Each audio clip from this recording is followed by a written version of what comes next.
Radiant कलीसिया के सभी विश्वासियों को और सभी ऑनलाइन व्यूअर्स को प्रभु यीशु मसीह के नाम से प्रेम भरा नमस्कार। हालेलुया। आपका स्वागत है आज की ऑनलाइन वर्शिप सर्विस में।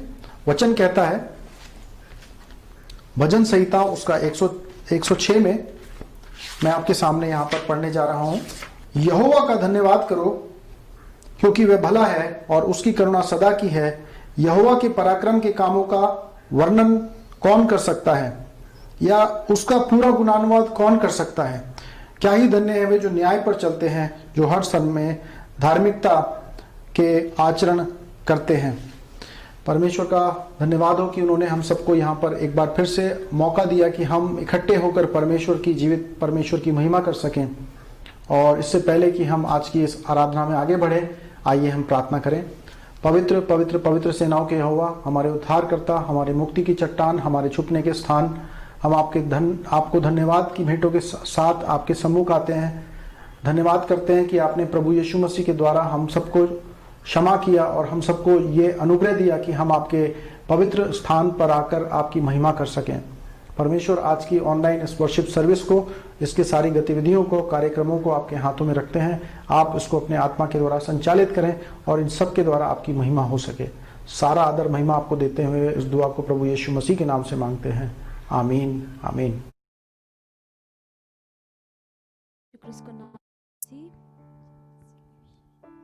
आशा छ कि सबैजना खुसी अनि सुरक्षित हुनुहुन्छ भनेर। आउनुहोस् हामी सबैजना एक साथ भेला भएर परमेश्वरको प्रशंसा गर्नेछौँ। भजन सङ्ग्रह 100 को 1 र 2 पदले यसरी भनेको छ, हे सारा पृथ्वीका मानिस हो, परम प्रभुको जय जयकार मनाऊ, आनन्द साथ परम प्रभुको आराधना गर, हर्षको गीत गाउँदै उहाँको सामना आऊ। आउनुहोस् हामी सबैजना जहाँ भए पनि जसो भए पनि परमेश्वरको प्रशंसा गर्नेछौँ अनि भन्नेछौँ, परमेश्वर हाम्रो माझमा आउनुहोस्। परमेश्वरको जय जयकार गर्दै उहाँको हर्षको गीत गाउँदै हामी परमेश्वरको प्रशंसा गर्नेछौँ।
उहाँले यसरी भन्दछ, आउँदछौँ हृदय खोली शिर झुकाए तपाईँ सामु। हामी आफ्नो शिरलाई झुकाएर घुँडाहरू टेकेर परमेश्वरको सामना आउँदछौँ अनि भन्दछौँ, आत्माको आगो खनाउनुहोस् प्रभु, तपाईँ आफ्नो आत्माको आगो हामी माथि खनाउनुहोस् ताकि हामी तपाईँ जस्तै नै बन्न सकौँ।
तपाईँ महान हुनुहुन्छ प्रभु।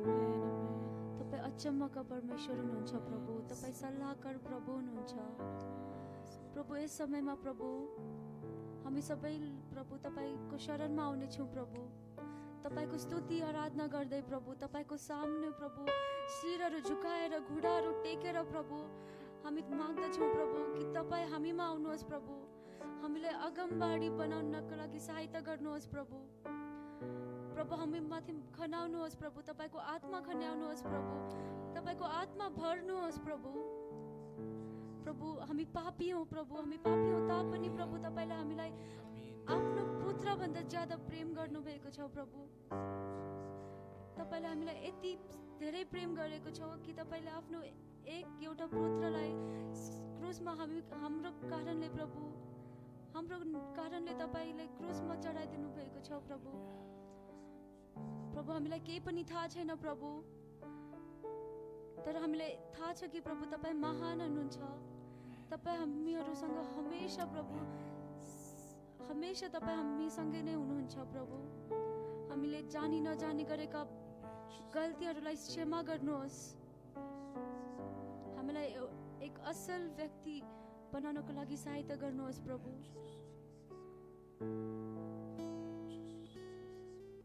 प्रभु म सबै कुरा तपाईँको हातमा राख्दैछु प्रभु।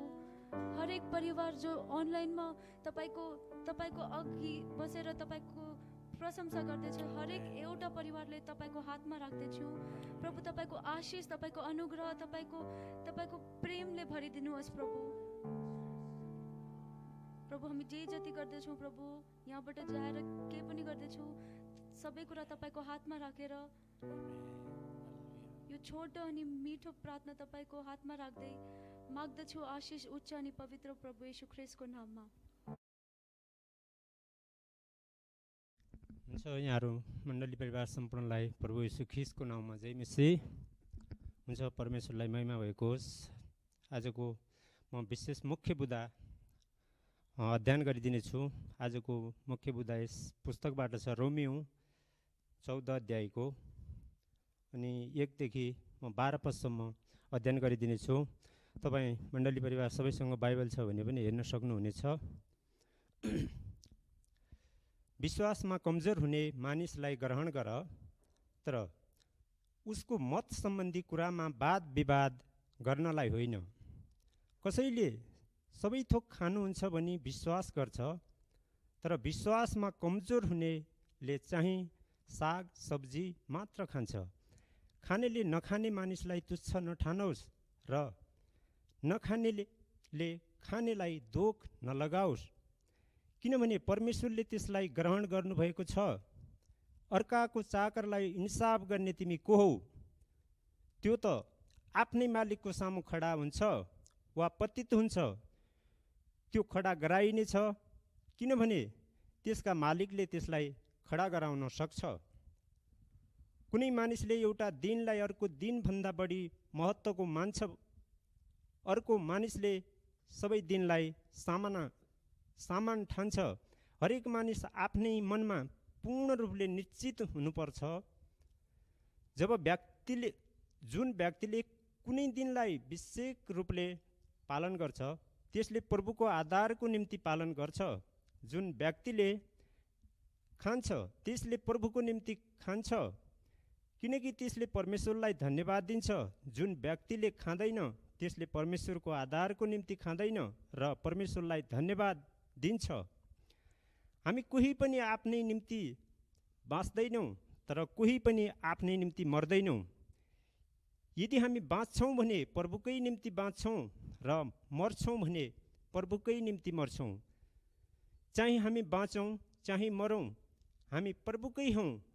यसैको निम्ति ख्रीष्ट मर्नुभयो र फेरि जीवित हुनुभयो कि उहाँ मरेकाहरू र जीवितहरू दुवैका प्रभु हुन्।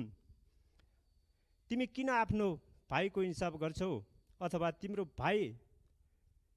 तिम्रो आफ्नो भाइलाई किन तुच्छ ठान्छौ? किनभने हामी सबै परमेश्वरका न्याय आसनको सामने खडा हुनेछौँ।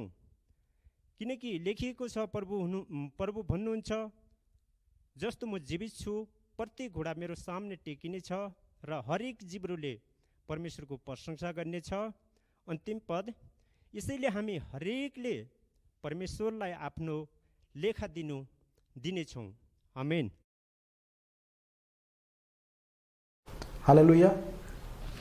आज की जो ऑनलाइन वर्शिप सर्विस के लिए जो भाग चुना गया है आज के संदेश के लिए, वो पाया जाता है रोमियो उसका 14 अध्याय।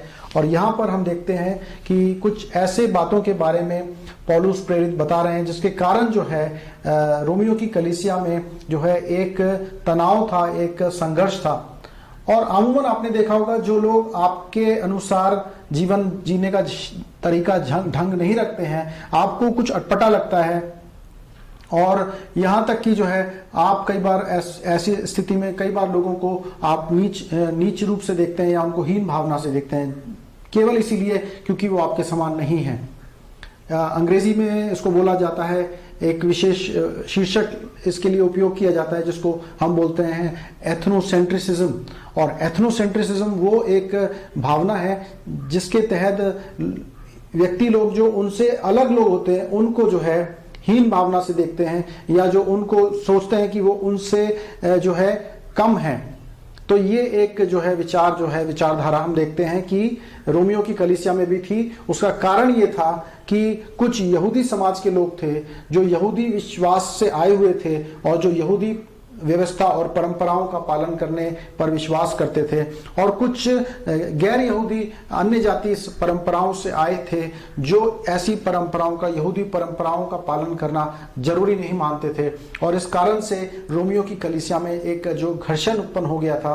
और पौलुस ने इस सुसमाचार, इस संदेश के द्वारा जो कि रोमियो उसका 14 अध्याय में पाया जाता है, उसको उसने सामना किया और उस कलीसिया के विश्वासियों की मदद करना चाहता है कि किस प्रकार से वो अपने इस परिस्थिति का सामना कर सकते हैं और बिना किसी बैरभाव के प्रेम के साथ वो एक दूसरे के साथ कैसे बने रह सकते हैं। और यहां पर हम पहली बात मैं आपको बताना चाहता हूं कि हमें पहले ये समझना है कि ये मुद्दा कौन सा है। ये जो यहां पर जो जिन बातों के ऊपर संघर्ष है, ये जो है ये सुसमाचार के जो है जो विषय वस्तु है या सुसमाचार के जो मूलभूत शिक्षाएं हैं उनके ऊपर ये जो है बहस या संघर्ष आधारित नहीं है। और हमें ये बात समझना जरूरी है इस संदेश में जाने से पहले कि सुसमाचार के एक तरीके से आप कह सकते हैं 3 भाग हो सकते हैं। पहला भाग जो है सुसमाचार का जो है वो जो विषय वस्तु है, राइट। सुसमाचार की विषय वस्तु क्या है कि मसीह पापियों के लिए मारा गया और मसीह ने वो मृत्यु को सह लिया जो हर एक पापी को उठानी थी अपने पापों के कारण, और मसीह ने हमारे लिए इसलिए अपने प्राणों का बलिदान दे दिया ताकि जो कोई उन पर विश्वास करे उसके पाप क्षमा किए जाएं और वो परमेश्वर के साथ मेल मिलाप उसका हो सके। और मसीह कह देते हैं कि मार्ग और सत्य और जीवन मैं ही हूं, बिना मेरे द्वारा कोई पिता के पास अर्थात अनंत जीवन में कोई प्रवेश नहीं कर सकता है। और ये जो सच्चाई है, ये सच्चाई जो है एक तरीके से हर एक इंसान के पास उपलब्ध है ताकि वो परमेश्वर को पुकारे और यीशु प्रभु के ऊपर ईमान करने के द्वारा वो पापों की क्षमा प्राप्त करे। मसीह यीशु ने किसी धर्म की या किसी संप्रदाय की स्थापना नहीं करी, उन्होंने केवल पापों की क्षमा का और परमेश्वर के राज्य का संदेश दिया। हालेलुया। ये है सुसमाचार का विषय वस्तु, यह सबसे मूलभूत शिक्षा। लेकिन इसके अलावा दूसरा भाग भी है कि जो ऐसी नैतिक शिक्षाएं हैं जो सुसमाचार की मूलभूत शिक्षाओं से सीधा सीधा संबंध रखती हैं। और एक तीसरा भाग भी है, कुछ ऐसी शिक्षाएं भी हैं जो व्यक्तिगत या फिर सामाजिक जो है इच्छा के अनुसार उनको जो है पालन में किया जा सकता है।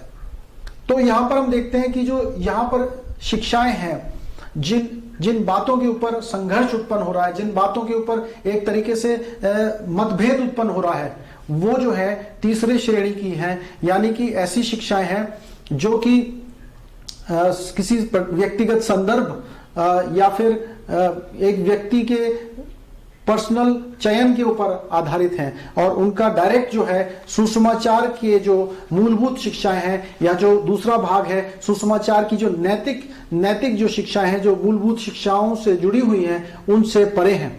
और इस प्रकार से, लेकिन आप देख सकते हैं कि हालांकि ये मूलभूत शिक्षाओं के ऊपर से नहीं के संबंध नहीं रखती हैं, ये मूलभूत शिक्षा का भाग नहीं है, लेकिन फिर भी आप देख सकते हैं कि इनका बड़ा एक असर है और इनके द्वारा इतना खतरनाक असर है कि इनके द्वारा भी जो है हम देखते हैं कि कलीसिया में एक मतभेद उत्पन्न हो गया है। और यहां तक जब आप कलीसिया के 2000 वर्ष के इतिहास को उठाकर देखेंगे तो कई बार जो मतभेद उत्पन्न हुए और कलीसियाओं में बिखराव हुआ या कलीसियाओं में एक बट गई, तो उनका जो कारण था आप देखेंगे वो कलीसिया सुसमाचार की जो मूलभूत शिक्षा है उनके आधार पर नहीं था, लेकिन आप देखेंगे कि उसका जो टूटने का कारण था वो जो तीसरे नंबर की जो शिक्षाएं हैं जो कि व्यक्ति विशेष या एक विशेष संदर्भ से संबंध रखती हैं, उनके कारण जो है कलीसियाओं में बिखराव आया या कलीसियाएं टूट गईं।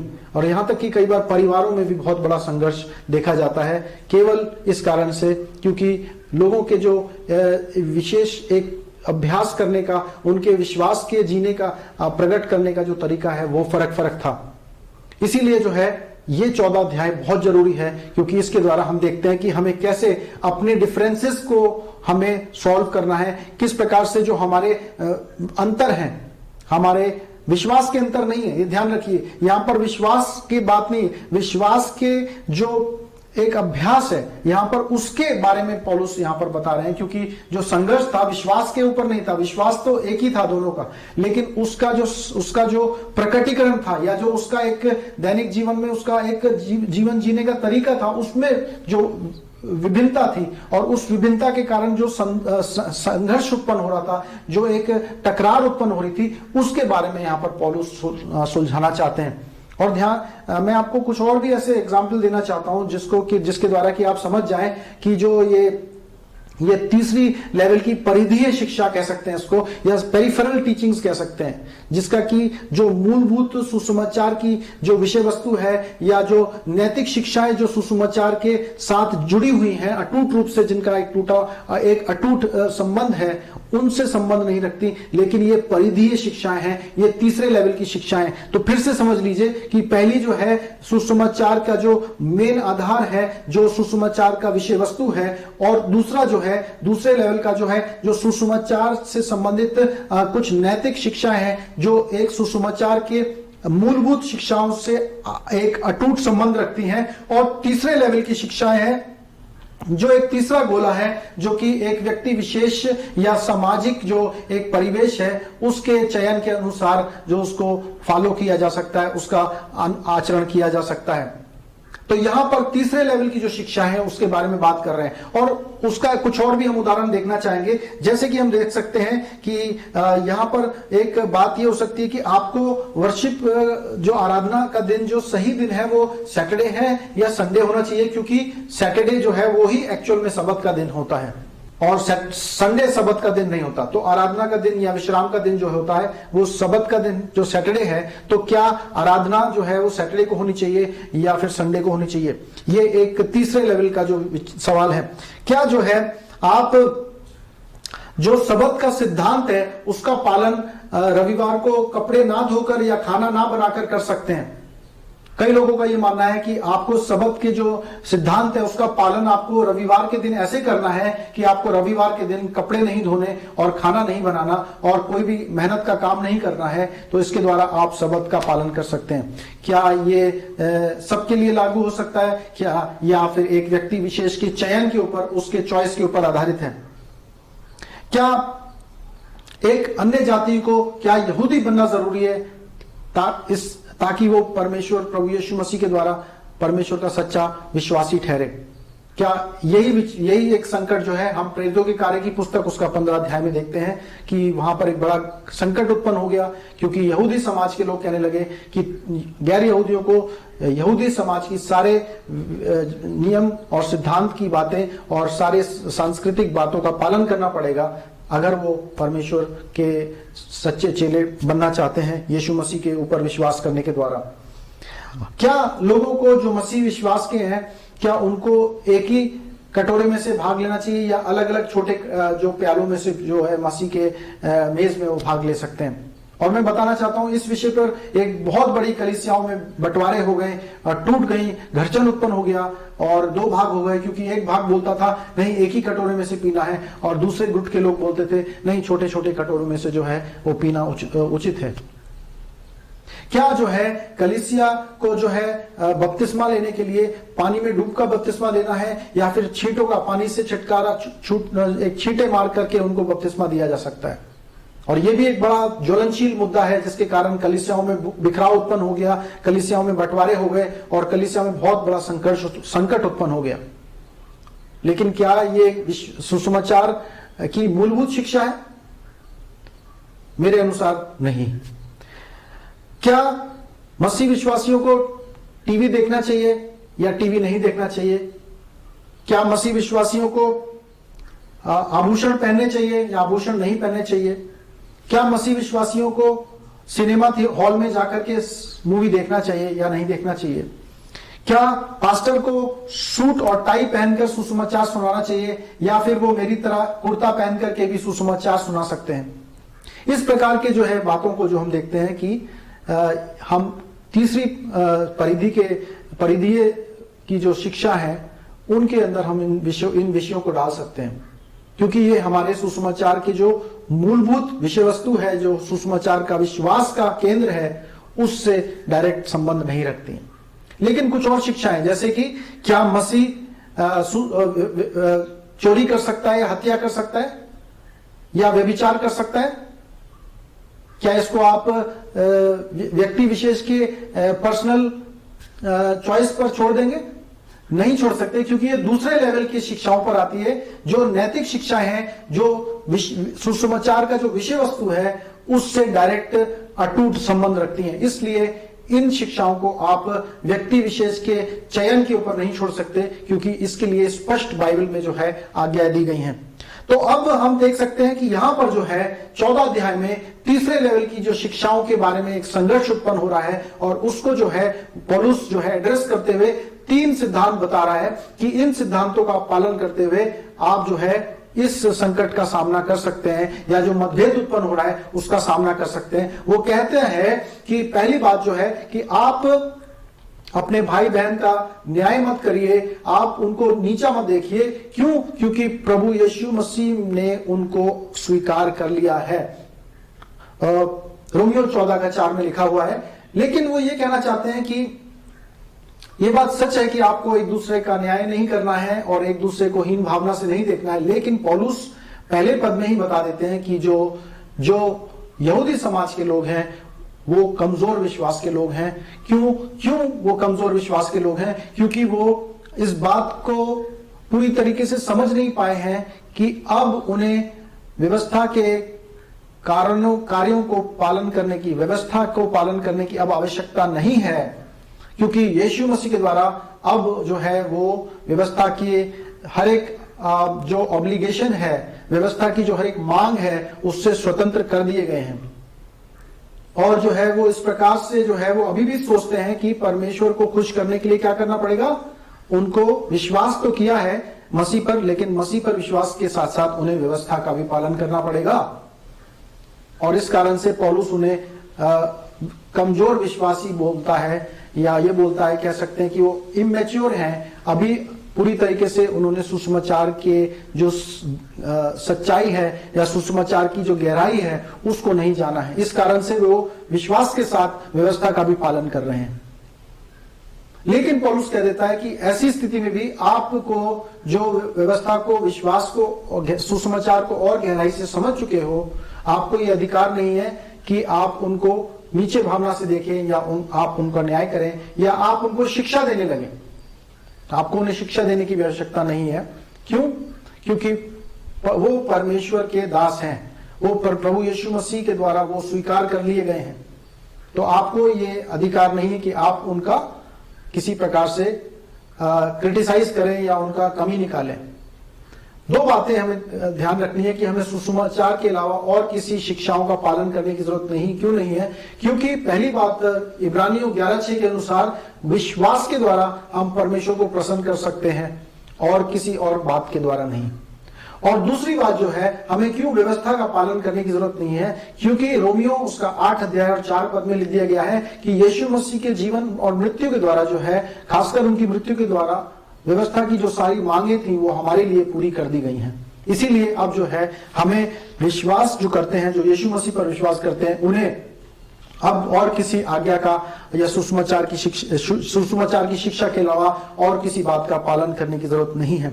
और दूसरी बात वो कहता है कि तुम्हें अपने भाई का न्याय नहीं चुकाना है। क्यों नहीं चुकाना है? क्योंकि वो जो है अपने ही विशेष रूप से परमेश्वर की महिमा करते हैं। अगर वो अपने ही विशेष रूप से परमेश्वर की महिमा कर रहे हैं तो आपको क्या तकलीफ है? वो ये पौलुस ये उनसे सवाल पूछता है, रोमियो उसका 14 अध्याय उसका 6 पद में।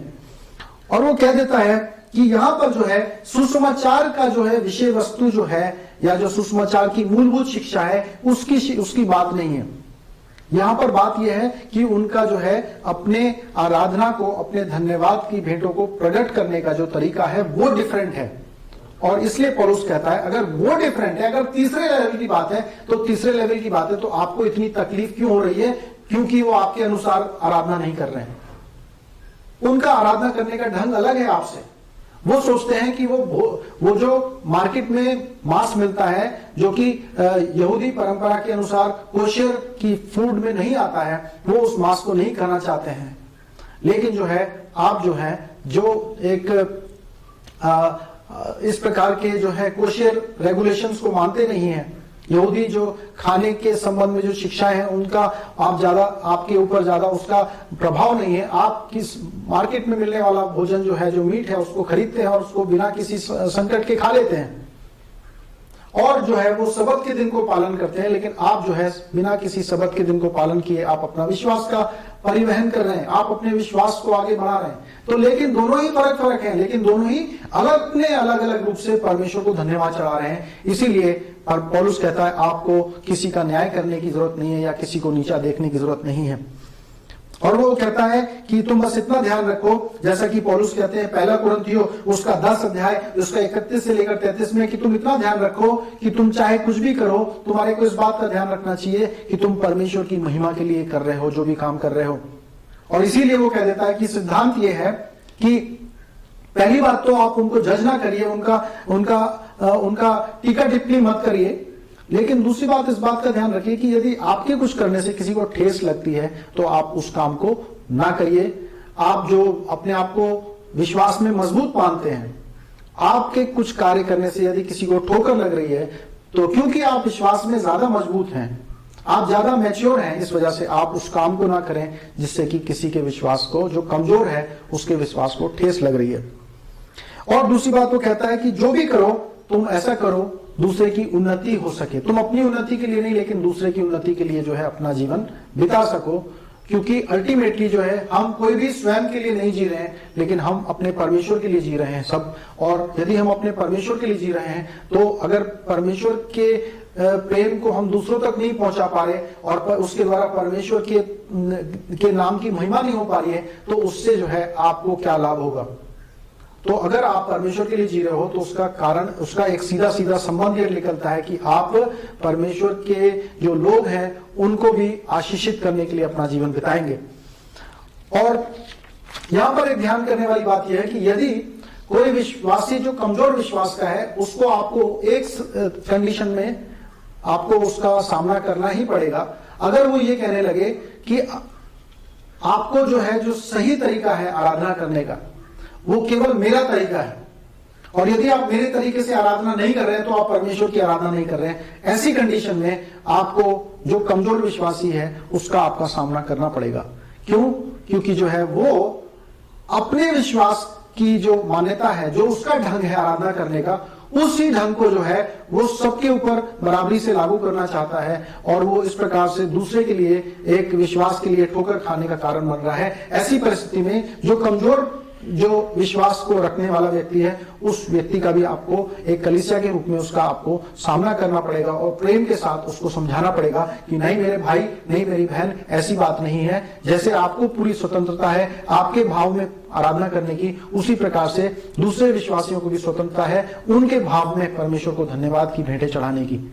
और दूसरी परिस्थिति में अगर वो कमजोर विश्वासी ये कहने लगे कि अगर आप मेरे अनुसार आराधना नहीं करते हैं तो आप परमेश्वर के उद्धार को नहीं पाया है। तो यहां पर जो सुसमाचार की विषय वस्तु है उसके ऊपर सीधे आघात है। इस वजह से आपको इस कंडीशन में भी जो कमजोर विश्वासी है उसका सामना करना होगा और उसको प्रेम पूर्वक बताना पड़ेगा कि नहीं मेरे भाई, नहीं मेरी बहन, ऐसी बात नहीं है। और तीसरी और अंतिम बात जो है, आपको न्याय क्यों नहीं करना है, वो कहता है कि एक दिन परमेश्वर ने न्याय का ठहराया है जब यीशु मसीह के द्वारा सबका न्याय किया जाएगा। रोमियो 14 अध्याय और उसका 11 और उसका 10 से 12 पद। और ये कह देता है क्योंकि ये जो है अभी इतने सुसमाचार की मूलभूत के बातों के ऊपर विषय का मुद्दा नहीं है, लेकिन तीसरे लेवल की बात है जो परिधीय बातें हैं, जो संप्रदाय, जो व्यक्ति विशेष के ऊपर आधार डिपेंड करती हैं, जो किसी व्यक्तिगत एक कॉन्टेक्स्ट के ऊपर डिपेंड करती हैं। इस वजह से आप इतना ज्यादा संघर्ष मत करिए, आप किसी का खंडन मत करिए, आप किसी को नीचा मत देखिए। और यहां पर प्रभु ने खुद मत्ती 7 अध्याय में कह दिया कि तुम किसी पर दोष ना लगाना ताकि तुम पर भी दोष ना लगाया जाए, क्योंकि जिस नपुए से तुम दूसरे के लिए नापोगे उसी नपुए से तुम्हारे लिए भी नापा जाएगा। और प्रभु का वचन पहला कुरिन्थियों उसका 3 अध्याय और 12 से 14 पद में कह देता है कि एक ही नींव डाली गई है जो प्रभु यीशु मसीह स्वयं है। अब उस नींव के ऊपर हर एक कोई अपने विश्वास के जीवन की इमारत को बना रहा है। कुछ लोग सोने और चांदी और बहुमूल्य पत्थरों से उसका अपने विश्वास के जीवन को बना रहे हैं, लेकिन कुछ लोग जो है वो घास और फूस से बना रहे हैं। और लेकिन न्याय के दिन सबके काम प्रकट हो जाएंगे। और बाइबल बताती है यदि किसी के काम जल जाएंगे तो वह हानि उठाएगा। यदि आपका जीवन, विश्वास का जीवन, आप घास और फूस और सूखे कमजोर चीजों से बना रहे हैं तो क्या होगा, जब न्याय में से गुजर के जाएगा तो वो सारी चीजें जलकर राख हो जाएंगी। और बाइबल बताती है ऐसे व्यक्ति के लिए जो है उसको उस उद्धार तो पा जाएगा, क्योंकि नींव उसके जीवन में सुसमाचार की नींव डली हुई है, उसके जीवन का आधार प्रभु यीशु मसीह है। इस वजह से उद्धार तो पा जाएगा, लेकिन वो एक बड़े दुख के साथ, एक बड़ी शर्मिंदगी के साथ वो अनंत जीवन में प्रवेश करेगा, क्योंकि उसके जीवन में कुछ भी नहीं रह जाएगा, क्योंकि जो उसने विश्वास की जीवन की जो इमारत बनाई थी वो घास फूस और सूखी चीजों से और नश्वर चीजों से बनाई थी। इसका मतलब ये कि आप कई बार अपने जीवन को, विश्वास के जीवन को कंप्रोमाइज कर सकते हैं, लेकिन प्रभु का वचन कहता है कि ऐसा मत करिए। आप परमेश्वर के आज्ञाओं का पालन करते हुए परमेश्वर के वचन को सही रूप से समझकर उसका सही रीति से उपयोग करिए और अपने जीवन को बिल्ड करिए परमेश्वर की आज्ञाओं के ऊपर, और दूसरों के जीवन को भी परमेश्वर के प्रेम से आप आगे बढ़ाइए और परमेश्वर के आपसी परस्पर उन्नति के द्वारा परमेश्वर के योजनाओं में आगे की ओर बढ़ते जाइए। और 3 बातें वो बात बाद में बोलता है कि तुम परमेश्वर के राज्य में हो तो इन 3 चीजों का खोज करो। पहली बात परमेश्वर की धार्मिकता की। परमेश्वर की धार्मिकता मतलब परमेश्वर के साथ सही संबंधों में आना, और परमेश्वर के साथ सही संबंधों में हम यीशु मसीह के द्वारा ही लाए जा सकते हैं। और एक बार जब कोई व्यक्ति प्रभु यीशु मसीह के द्वारा परमेश्वर के सही संबंधों में आ जाता है तो उसको अपना परमेश्वर के साथ अपना सही संबंध बनाए रखने की आवश्यकता है। और इसीलिए दाऊद के समान वो कह सकता है, परमेश्वर, भजन संहिता 139 में, परमेश्वर मुझे जांच कर जान लीजिए, यदि कोई अनुचित बात है तो मेरे जीवन से निकालिए। वो एक ऐसा जीवन है जो निरंतर अपने आप को परखता है कि वो परमेश्वर के साथ सही उसका चाल चलन है या किसी बात में वो परमेश्वर से दूर होता जा रहा है। और यदि उसको कुछ ऐसा लगता है तो वो अपने जीवन को सही दिशा में परमेश्वर के पास ले आता है। और दूसरी बात, वो शांति का जीवन है, वो मेल का जीवन है। अब यहां पर यह है कि जब हम परमेश्वर के बैरी थे तो अब हम परमेश्वर के यीशु मसीह के द्वारा परमेश्वर के मेल मिलाप कराकर परमेश्वर के परिवार में जोड़े गए हैं। अब जो है, क्योंकि हमारे को अंदर से शांति मिल गई है तो अब हम दूसरों को अशांत ना करें। कई बार ये होता है कि हम दूसरों को अशांत कर देते हैं, जो अपने आसपास के लोग हैं उनको दुखी कर देते हैं, क्योंकि हमारे जीवन में खुद एक शांति नहीं होती है। लेकिन परमेश्वर का वचन कहता है जब यीशु मसीह के द्वारा तुम्हें शांति मिल गई है तो अब तुम अपना जीवन ऐसा जियो ताकि दूसरों को भी आप शांति में रख सको। दूसरों के ऊपर टीका टिप्पणी मत करो, दूसरे के ऊपर हीन भावना से मत देखो, दूसरों के ऊपर जजमेंट पास मत करो और दूसरों को अपनी तरह बदलने की कोशिश मत करो, क्योंकि जैसे आप यूनिक हो वैसे ही वो भी यूनिक है। और उसको आप परमेश्वर के प्रेम में उसको आगे बढ़ाओ और उसको नीचे की तरफ मत खींचो, क्योंकि आप शांति पाए हो, क्योंकि आप परमेश्वर के मेल में जुड़ चुके हो। और तीसरी बात, तुम आनंद में जीना। आनंद का मतलब क्या है? आनंद का मतलब यह है कि तुम अब परमेश्वर की संगति में जो है जोड़ दिए गए हो, सुसमाचार के द्वारा तुमने स्वीकार कर लिया गया है। अब जब तुम्हारे अंदर एक आनंद आ गया है कि अब प्रभु ने मुझे स्वीकार कर लिया, मेरे पाप क्षमा हो गए हैं, तो अब उसी आनंद को आप दूसरों के साथ बांटो, दूसरों को स्वीकार करने के द्वारा। हालेलुया। दूसरों का तिरस्कार मत करो, दूसरों को नीचा मत देखो, दूसरों को स्वीकार करो और सुसमाचार को सुनाते जाओ, क्योंकि जैसा आपको परमेश्वर ने स्वीकार किया है यीशु मसीह के ऊपर विश्वास करने के द्वारा, आपके द्वारा और भी लोग उस परमेश्वर को, जीवित परमेश्वर को जान सकें और उस आनंद को प्राप्त कर सकें जो आनंद आपको दिया गया है। हालेलुया। और आज के इस संदेश को हम यही विराम देंगे और हम यही जानते हैं कि परमेश्वर ने हमें प्रेम किया है और हमें मेल मिलाप का संदेश दिया है। यदि मेल मिलाप का संदेश हमें दिया गया है तो अब जो है आप किसी को हीन भावना से ना देखें या किसी को अपने अनुसार बदलने की कोशिश ना करें, यदि वो सुसमाचार की मूलभूत शिक्षाओं से आधार नहीं रखता है।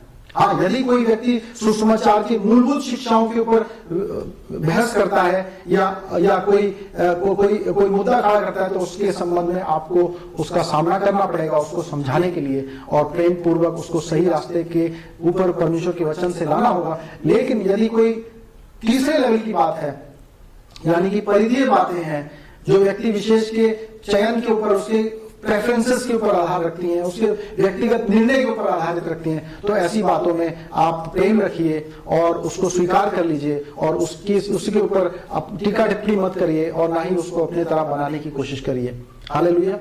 आइए हम आज की इस आराधना को प्रार्थना के द्वारा अंत करेंगे। परमेश्वर आपका धन्यवाद करते हैं कि आपने ये मौका दिया कि हम आपकी वचन की ओर देख सके, और धन्यवाद करते हैं परमेश्वर कि आपने हमें सिखाया कि किस प्रकार से हम अपने जीवन को आपके अनुसार जी सकते हैं, प्रेम में होकर के, दूसरों की उन्नति के लिए परमेश्वर, और दूसरे के ऊपर न्याय करने के लिए नहीं, लेकिन दूसरे को आप में होकर के स्वीकार करने के लिए। हम धन्यवाद करते हैं प्रभु जी कि आपने हमें स्वीकार कर लिया है। हम धन्यवाद करते हैं कि हमारे विशेष रूपों से परमेश्वर आप हमारी आराधनाओं को और धन्यवाद की भेंटों को स्वीकार करते हैं।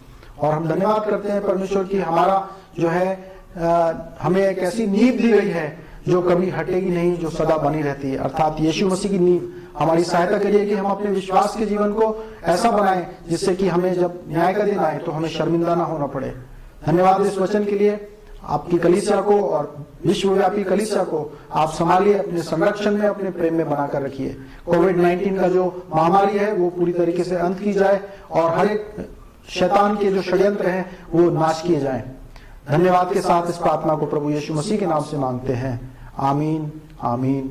अब हमारे पिता परमेश्वर का प्रेम और प्रभु यीशु मसीह का अनुग्रह और पवित्र आत्मा की संगति और सहभागिता हर एक विश्वासी के साथ और खासकर रेडियन कलीसिया के परिवार के साथ हमेशा हमेशा होती रहे। आमीन, आमीन। आप सबको जय मसीह की। प्रभु के प्रेम में बढ़िए और आपसी संगति में बढ़ते जाइए। आमीन।